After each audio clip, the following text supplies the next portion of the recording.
BJP Telangana MLA Raja Singh పై మహారాష్ట్ర షోలాపూర్ పోలీసులు case నమోదు చేశారు.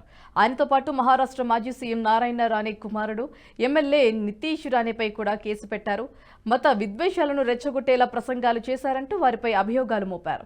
గత శనివారం షోలాపూర్లోని రాజేందర్ చౌక్ నుంచి కన్నా చౌక్ వరకు హిందూ జన ర్యాలీ నిర్వహించారు. ఈ కార్యక్రమానికి రాజా సింగ్, నితీష్ రాణేలతో పాటు పలు హిందూ సమాజ్ నేతలు, స్థానిక ప్రజలు పెద్ద ఎత్తున హాజరయ్యారు.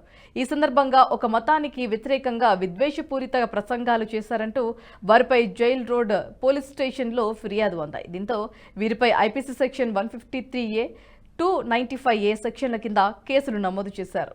లవ్ జిహాద్ గురించి రాజా సింగ్ వివాదాస్పద వ్యాఖ్యలు చేశారని పోలీసు అధికారులు తెలిపారు. ఈ వీడియో మీకు నచ్చినట్టయితే లైక్ చేయండి, 10 మందికి షేర్ చేయండి. అలాగే కామెంట్ల రూపంలో మీ అభిప్రాయాలను మాతో పంచుకోండి. Nationalist hub group of channels ను సబ్స్క్రైబ్ చేసుకుని తెలుగునాట జాతీయవాద జర్నలిజాన్ని ప్రోత్సహించండి. ఈ వీడియో కింద ఉన్న బెల్ ఐకాన్ పై క్లిక్ చేయడం మర్చిపోవద్దు.